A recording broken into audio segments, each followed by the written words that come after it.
In this report, we will examine what the public school system does to kids. We will see how it makes people compliant, obedient to a fault, and without curiosity or individual thought. Through the work of John Taylor Gatto and others, we will explore the results, the genesis, and finally, the solution to compulsory mass schooling. We will uncover how it is dumbing us down. What does schooling do? What do teachers actually teach? And what's the problem? Let's begin with a short introduction to John Taylor Gatto. He was an author, public school teacher, and educator. As an undergraduate, he went to Cornell, the University of Pittsburgh, Columbia, and later did graduate work at several institutions, including Berkeley and Cornell. He taught kids in school for nearly 30 years, earning the New York City Teacher of the Year Award in 1989, 1990, and again in 1991, the year of his retirement. That same year, he also earned the New York State Teacher of the Year Award. In addition to his accolades as a teacher, Gatto is a historian, philosopher, and all around intellectual badass, well versed in schooling, education, and the history thereof.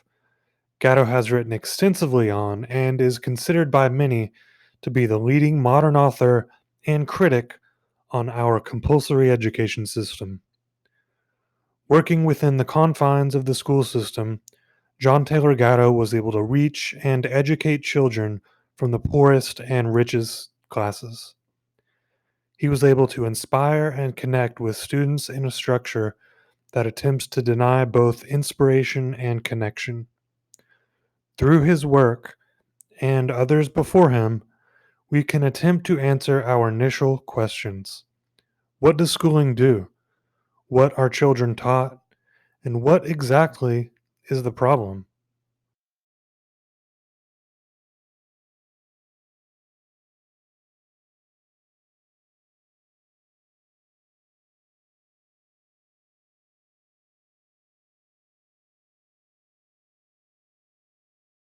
1930, the Republican-controlled House of Representatives, in an effort to alleviate the effects of the anyone, the Great Depression, passed the anyone, the tariff bill, the Hawley-Smoot Tariff Act, which anyone raised tariffs in an effort to collect more revenue for the federal government. Did it work? Anyone? Anyone know the effects? Confusion. The unrelating of everything. Children are taught random subjects at random times, and nothing is in context. There's no coherence. People search for meaning about the world we live in, not disconnected facts. What is my purpose? What is success, and how do I get there? What will make my life meaningful? Children need to learn that there is coherence to the information that comes to them, not simply facts and figures that they are taught to mindlessly absorb.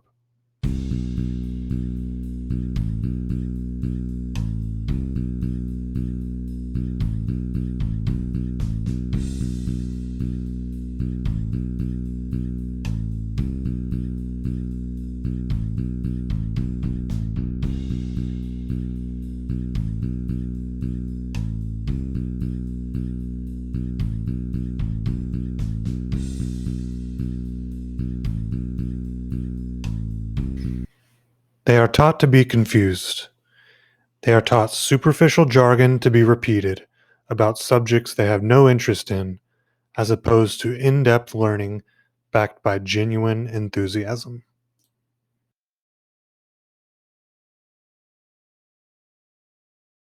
Similar debate over this. Anyone know what this is, class? Anyone?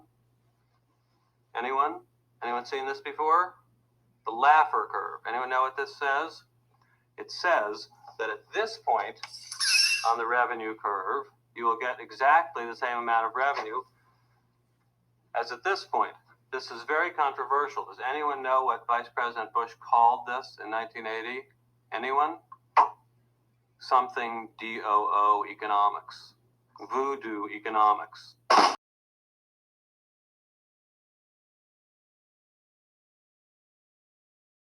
Indifference.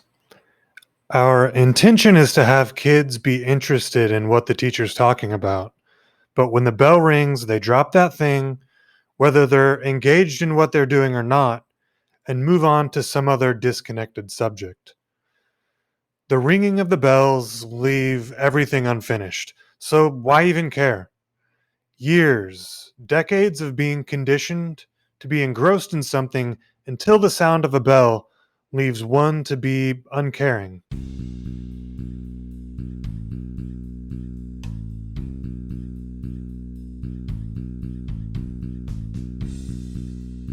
They're physically and mentally separated from the adult world and are thus indifferent to it. They exist in isolation from the outside, separated by age, class, rank, and skill. They learn from experience that their lives are disconnected from that of the other adult world. They learn that their present existence is isolated from that of their future selves.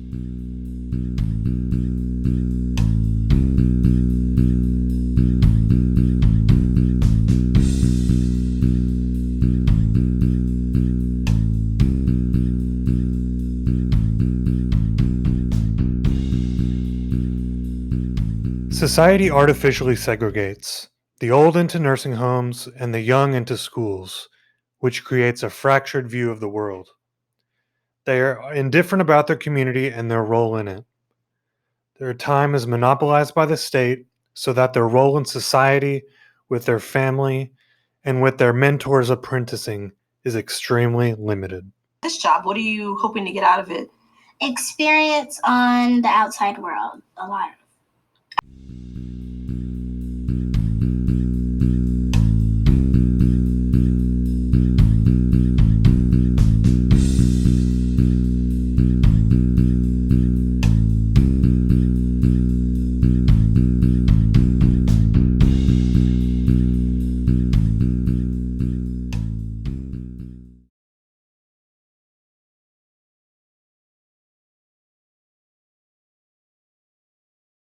About to take the most important test of your lives.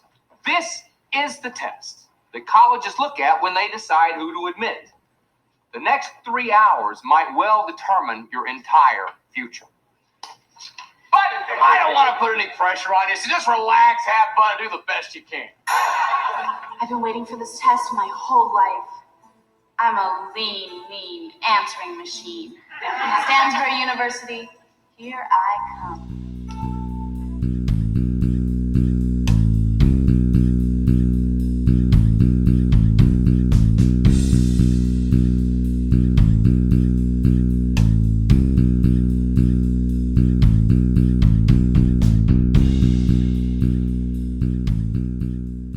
Emotional dependency. Children are taught to rely on the teacher for everything: the right to speak, the right to sneak away for a sip of water, the right to sneak away for a second of alone time with the excuse of needing to move their bowels. With the constant grading of their work and the subjugation of their assignments to smiley or frowny faces, check marks, prizes, and disgraces, their emotions are regulated based on the feedback from the chain of command.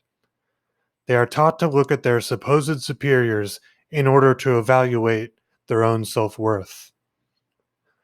They're taught that their self-esteem is provisional, based on their supervisor's system of rewards and punishments.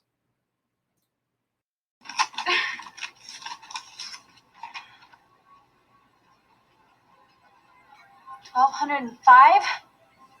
$1,205? Well, that's a good score, Jesse. Yeah, it's only 297 points less than Zach. My life as I know it is over.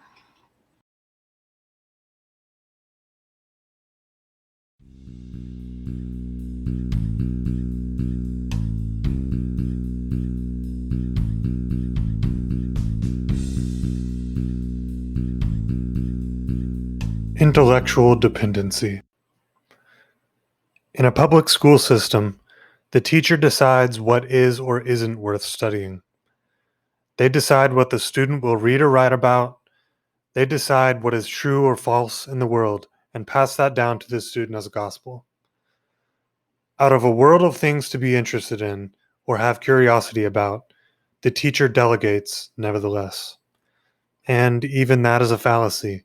The teacher doesn't decide. His or her employer decides, handed down from above and further above.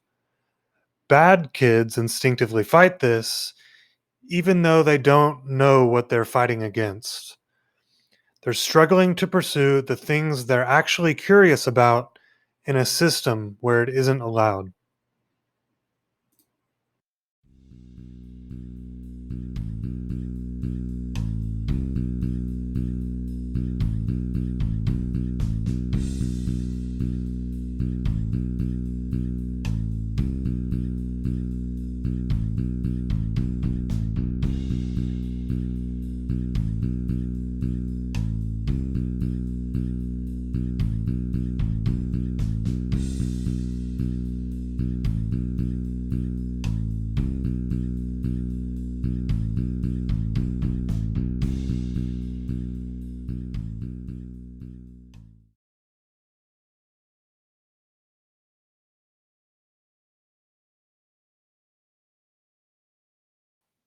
One can't hide. In the school system, there is no private time or space. You're always being watched.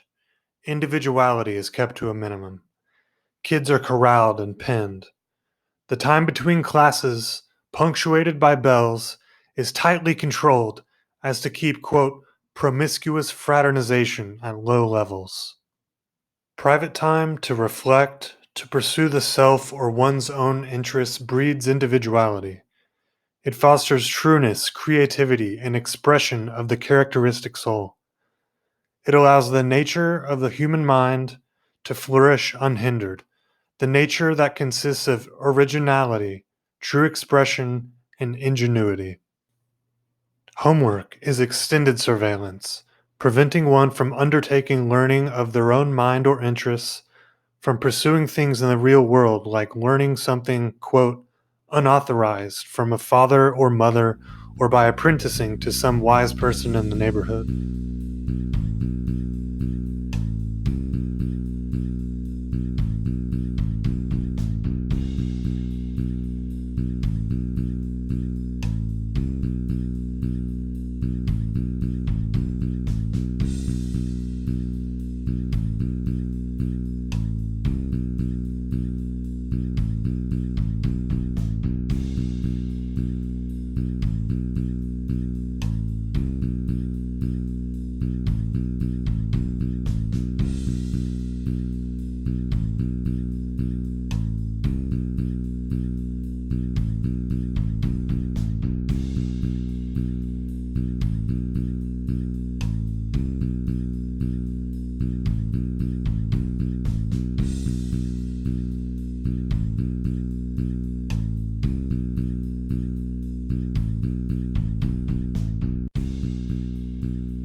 Bertrand Russell, one of the greatest philosophers and mathematicians of the 20th century, regarded mass schooling as a scheme to eliminate human individuality in order to deliver a greater national unity.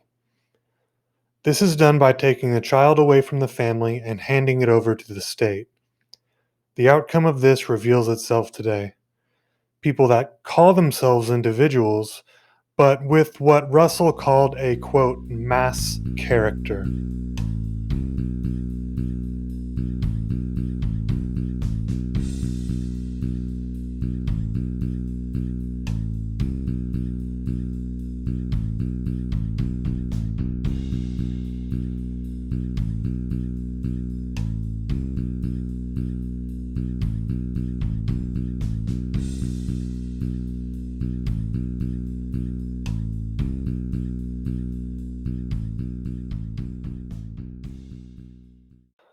The end, as described by Bertrand Russell, is readily observable today and outlined previously.